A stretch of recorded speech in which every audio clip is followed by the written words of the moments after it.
Hello, hello, and welcome to the show. SykoYoda back here with another adventure in Minecraft, and today we are working on Spawn Village. And the concept behind this is exactly that, to create something that looks like a village, or more so even what I think a village should be stock, like standard from Mojang in this game. Because let's face it, although we like to find those wonderful, wonderful villages that live in the world of Minecraft, they're kind of ugly. And to see the abilities that you can do with this game is not something that you really find in those villages. They have a variety of building types, and the villagers definitely add some atmosphere to it, but I wanted to add some atmosphere in a village that showed creativity and possibility, and what I think the village should be as a standard generation. We've got the basic house set up here. We've got 5 of them, because we have one for each person that's been on the server. And we got the player heads in front of them, so that way we can see who owns them. We're also going to go ahead and use these as a block exchange situation. Anybody who wants to try to sell or trade items here on the server can do so just by placing them inside of their thing. And then we set up a little deal here with the portal. It's nothing too fancy, but it goes along with the theme really well, using the same wood types and stuff. Also left that open up top, but there's lighting up there.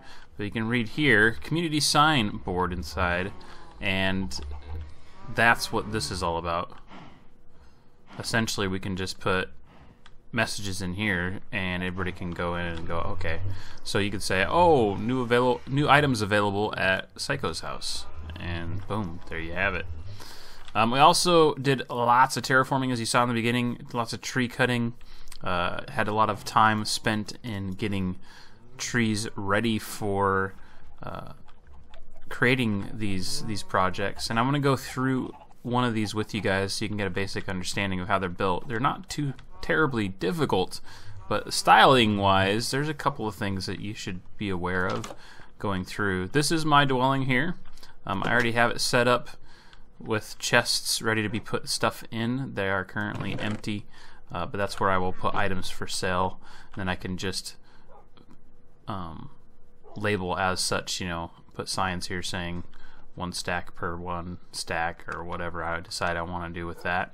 Got myself a little setup. I did have a kitchen in here that was great, except for it was so cramped that I kept on running into things and not being able to move through. And then upstairs I have my staging area that I'm using right now, since I haven't actually left Spawn Village at all, as far as going out and exploring, finding a new base. I'm going to go ahead and just use this place until I'm done with this area, and then we'll move on from there. Pretty much all of these things are available for anybody to use on the server. It is not something that I'm trying to keep for myself per se. And as I move on type of thing, I will probably take a few items with me and then leave the rest behind. As you can see, we have some markers in place. We have all the landscaping in place. That's my son made a pathway over to his place, and I think somebody else copied suit with that, which it's a good idea, you know. These new path blocks, they do work as intended. You might as well use them. I'm hoping that if they go through sand or rock or something like that, they're like putting in gravel so you can still continue to path through.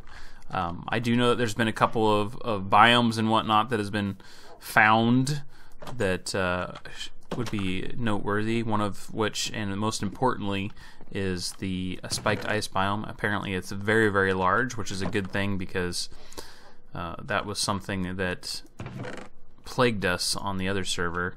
We only had maybe a standard single chest full of spiked ice that we had found on the bizarre generation that was the other server.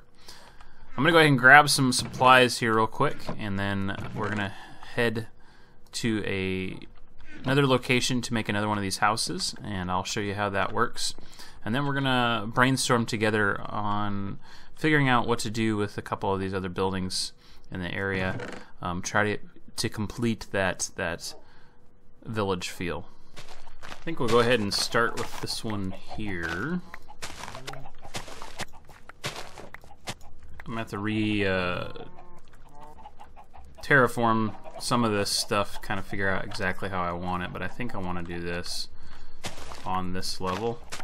I'm okay with having it step up on a couple of these and, you know, having them higher by one block, but I think we'll just stick with this for now. I'm not going to be able to put the door in, but you will get the basic idea of that pretty easily just by looking at the fact that there's a door opening there. I don't think we need to worry too much about that, and I'm going to go ahead and go forward with building this while we talk about some stuff. So I'm not going to do a play-by-play on the building of this per se. I think just watching me build it will give you enough of an idea as to what needs to be done in order to do this style, if you will. The biggest thing you got to really know to start it is that the rectangle I have laid out here is a 5x7. This could be done in any size, really. It's just a matter of figuring out dimensions that are similar and proper, I guess would be the way to put it. So just keep that in mind when you're figuring out your dimensions and your locations for your buildings. Setting up things that will make sense is fairly... That is not what I wanted to do. It's fairly important. If you do things in a style that you want to repeat, you have to have some kind of formula to make it repeatable. So in this case, I'm going to kill these chickens. I'm sure we have enough eggs. Nobody's been here a lot lately, so all this stuff just kind of sits here, and I'm the only one really kind of taking care of it for the most part. I mean, people come and get supplies every now and then, but other than that, it's just me. Alright, let's go ahead. I hear another chicken. Is he down below, maybe? Huh. I wonder if one of them glitched through the bottom. That's interesting. Let me go ahead and get this started here. And then you got the corners that have this to kind of give it that depth and whatnot that we're trying to achieve with this particular one. Okay. So I said I wanted to talk about a few things while we're working on this. One of which was where have I been? What have I been up to? Well, the simple short answer to that is I have been dealing with the aftermath of my cancer treatments. For those that have come from the other channel or have been watching enough of this channel to know, I recently went through a fight with cancer, and so far so good on it being clear. My last chemo treatment was the middle/end of March, and I've had a few checkups since then, and so far everything is looking nice and clear, and that's the way we want to keep it, right? I have being the kind of cancer it is, I have no reason to believe that it will come back at any time, any way, shape, or form, providing that, you know, it was dealt with completely the first time, and as of right now, it looks like that is the case. But the problem with it is the chemo that I was taking, and I know I've talked about this before. It caused some neuropathy in my hands and feet. For those that don't know what neuropathy is, essentially it's kills off the nerve endings, if you will, and makes it so you don't have any feeling in your feet or hands. It can be varying different degrees can happen, along with various different reasons that it can take effect. One of the things that it's most commonly known to be a part of is people that have drinking issues and drink way too much. A lot of the times they will develop neuropathy later into their years from the amount of drinking they did. This is something that is supposed to be a temporary thing, but it can be permanent. It can be severe, it can be mild, and there's a good chance that being how long it's taken me to recover from this. I don't know why I put more chickens here. It means we gotta listen to them the whole time. I should have just waited to put them back. Oh well. There's a good chance that I am going to have some actual damage that's going to be permanent. It's not as bad as it used to be, thankfully, but it's still bad enough that it's keeping me from doing things like Lego. I actually spent some time helping my son Corbin break down Lego the other day, and I made it about an hour and a half before I just couldn't do it anymore. My hands were starting to hurt.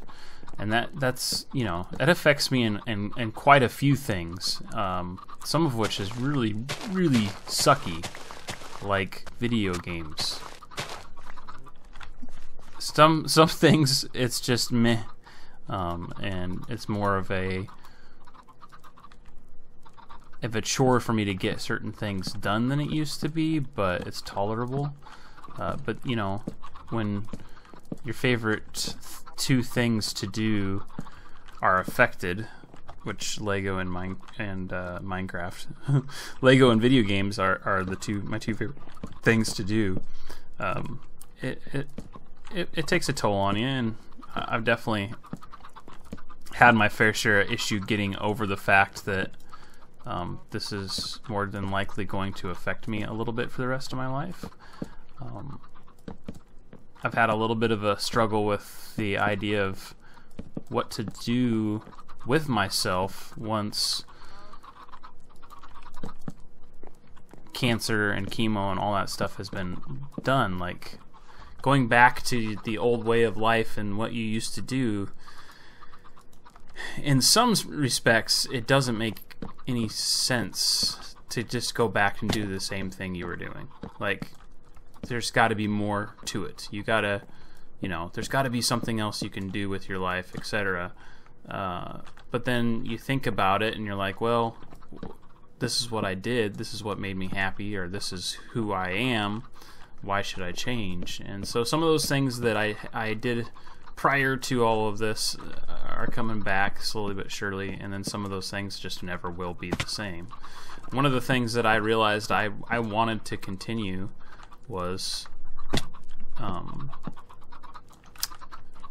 video games, and one of the things for video games, or with video games for me, is making videos. Part of it is just giving me a chance to really work things out in my own head and talk them through. Along with that, I get some sort of satisfaction out of the process of creating videos, even though, you know, I don't really have anybody watching them for the most part. There's been a downturn in YouTube in general, and then along with that, I started a new channel for video games separate of my other channel, which was much more successful due to Lego. And so all of these things kind of affected long term the growth or possibilities of this channel, and I'm okay with that. I'm not looking to make $1 million off of this. I'm not looking to make a career out of this. I was just looking to have a hobby more than anything else. And so, you know, you're not going to see me ever really put too much emphasis on what is important or popular for YouTube or video game trends or anything like that, so I can try to get maximum viewership or any of this stuff. It's just not important to me. I talk about this all of the time, and I think it's very, very important to to know or remember. If you have any situation where you're creating a block like this one here, and it ends on a dirt, and you see the side of the dirt, continue it. It doesn't matter if it's the wall color, the barrier, a wood color, a floor, whatever it is, always continue it down until it disappears into a flat ground from above. Because if you have a situation where it looks like it's sitting on dirt, that's exactly what it is. You know, it looks like it's sitting on top of dirt instead of supporting itself, you know, properly. It just structurally looks better. Anyway, so I'm refining myself in a sense, and I'm 37 years old. For some reason, both my wife and I thought I was turning 36 this summer, but I actually turned 37. Time flies, man. Time flies. And I started doing YouTube 4 years ago, and so, you know, I'm not gonna stop it because I'm not making money on it. I'm not gonna stop it because, well, for any reason other than the fact that I just don't want to do it anymore. And that is simply just not the case. I still am enjoying it so much that I don't want to stop creating stuff, whether anybody's watching or not.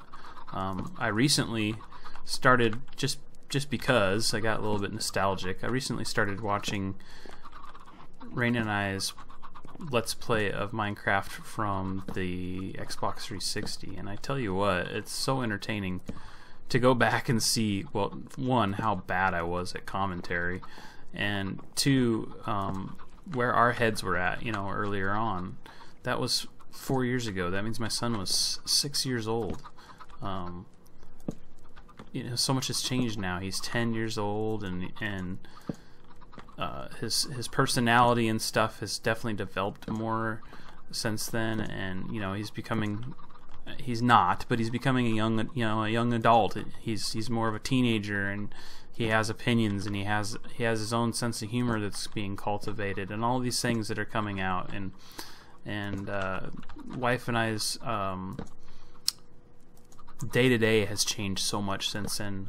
It's not become busier. It's just become more scheduled or routine, and the thoughts that we had and the things that were important to us have changed so much, and the things that we did for our free time has changed so much, and it's just like a different world. It's a different world than where we were 4 years ago. And you equate some of that to just being older.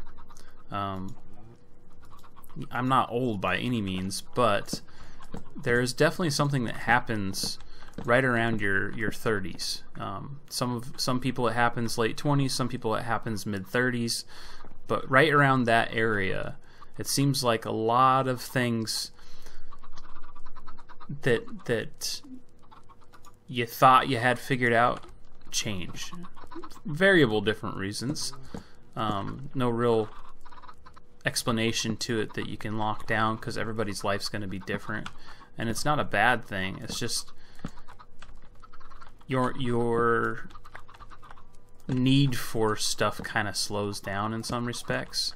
You don't have that bright-eyed enthusiasm for figuring out life and wanting to explore and create and do everything you possibly can because, you know, you're young and the world is your oyster, or all that garbage that they always talk about. It goes away at some point, and you start going, I could get used to slowing down my life a little bit and enjoying this, or I could get used to not having to worry myself to death with doing specific things, or this really isn't important to me anymore and I'm not going to do it anymore. And so, you know, that compiled with that, all of that going on, compiled with having cancer and having to go through all of the head case that really it puts you through, because it's such a bad word. You hear cancer and you immediately think death. I mean, there's no denying it. Those two have gone hand in hand for so long. It's hard to wrap around your head that that's not the case anymore necessarily. And there's so many treatments available, and they've figured so much out as far as dialing in what exactly works and what doesn't work for treatments for different kinds of cancer. Growing up in the time period that I did, as soon as you heard that word, you're like, oh, okay, that means I'm going to be going to a funeral soon. That just isn't the case anymore. Thankfully, because obviously this conversation would probably be going in a much different direction if that wasn't the case.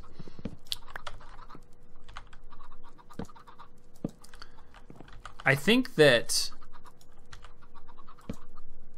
well, I know that it changes you going through all of that, and I know that it makes you appreciate things differently, or look at life differently, etc. But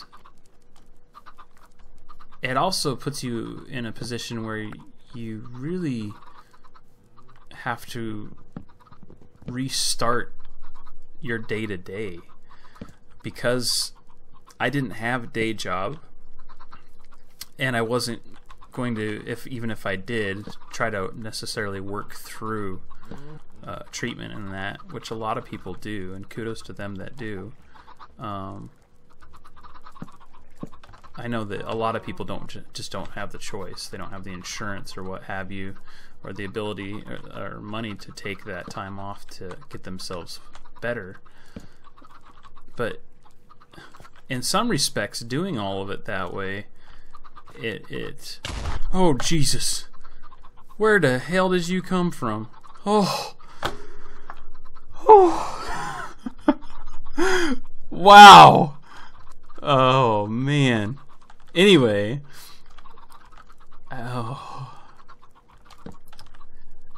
taking all that time off and stuff, it kind of disconnects you from everything that you're used to. You're so concerned with and focused on getting better and beating cancer and going through all the treatment and all that stuff. Everything else disappears. It no longer matters or exists. And it's weird, because once that's gone, in a weird way, you feel like you have an empty place in your life, and you don't miss it. God, no, you don't miss it. But you're a little bit confused as to what to do with yourself. It took me, and is taking me, quite a long time to figure that out. I'm slowly but surely realizing certain things and deciding to do certain things. And something that Scree said, it really stuck with me. She basically was talking about doing what makes you happy and realizing what that is, and not having to figure it all out right away. And you can change your mind day to day and do other things. It doesn't have to be an all-in situation, which is a really hard thing for me, because in many respects I have typical type A thought processes. I'm an all-or-nothing type of person.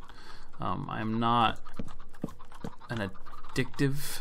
I don't have addictive potential or qualities, which is something that tends to go with type A personality. I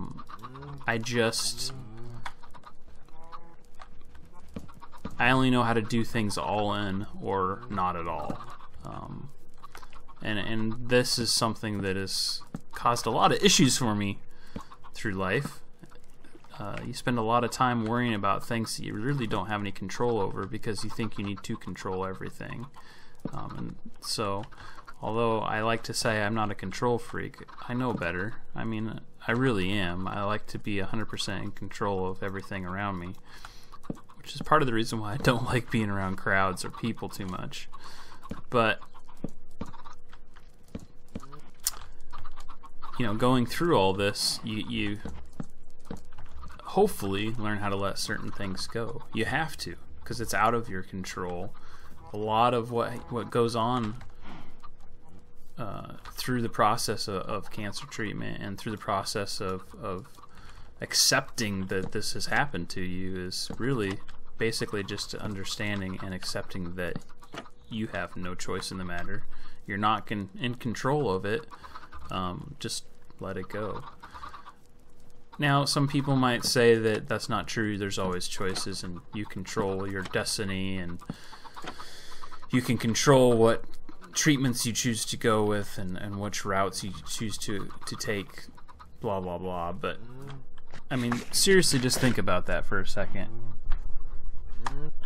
And if you've gone through it before, you know somebody's gone through it before, you'll quickly realize that once something like that happens, it really gets ripped out of your control. It's out of your hands so quickly that there's nothing else much you can say or do about it. You just let it happen. Boom! That is how you build one of those houses. I don't know how many more of those I'm going to put in. I want to put in some other buildings. I want to put in some sort of a blacksmith. I think I want to put in some sort of a library or town hall situation. The things that you typically see in the villages, they still need to be here. They just need to be reimagined, and that's what I want to focus on that. So when we come back, maybe we'll brainstorm on that a little bit. Basically, to say, to close up the conversation we were having there, I'm back to doing videos. I'm planning on doing Minecraft video every Monday, and I might add more to that. I'm looking into the possibility of playing a couple other games right now, hopefully with one at least with my wife. I'm not going to make this a full-time job type of thing or anything like that, but I enjoy it enough that that's what I want to do, so I'm going to focus on that. I'm feeling good. I'm feeling like I'm back in control, and I'm feeling like I'm slowly figuring out the new me, and that's what's important through this. Alright, we'll be right back with you guys. So, looking at the time, I don't think I'm going to have enough to really do what I was looking to do for this episode, because I was talky, and that's fine. That's kind of what it's all about, is making a decision to do one thing or the other on that. So what I wanted to lay down for you is I hear you, but I sure as heck don't see you. Aha.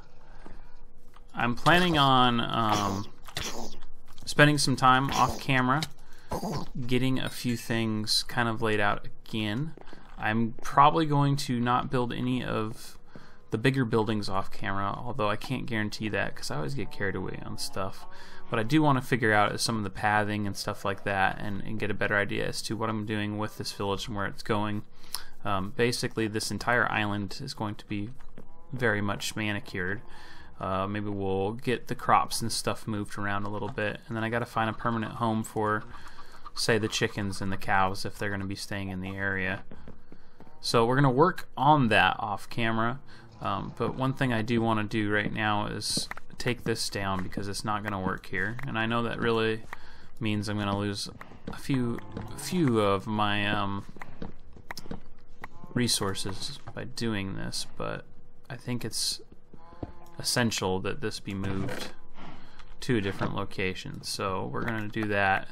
That'll allow us to open up possibilities as far as where things are going quite a bit, because this building footprint is going to be so large in order to create a place for enchanting the way it was set up.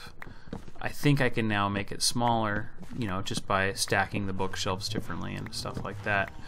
It'll help a lot in figuring out exactly how and where to go with it. This horse has actually got a decent jump. It's got a crap ton of hearts. Look at that. And it also has, is it Q? Yeah.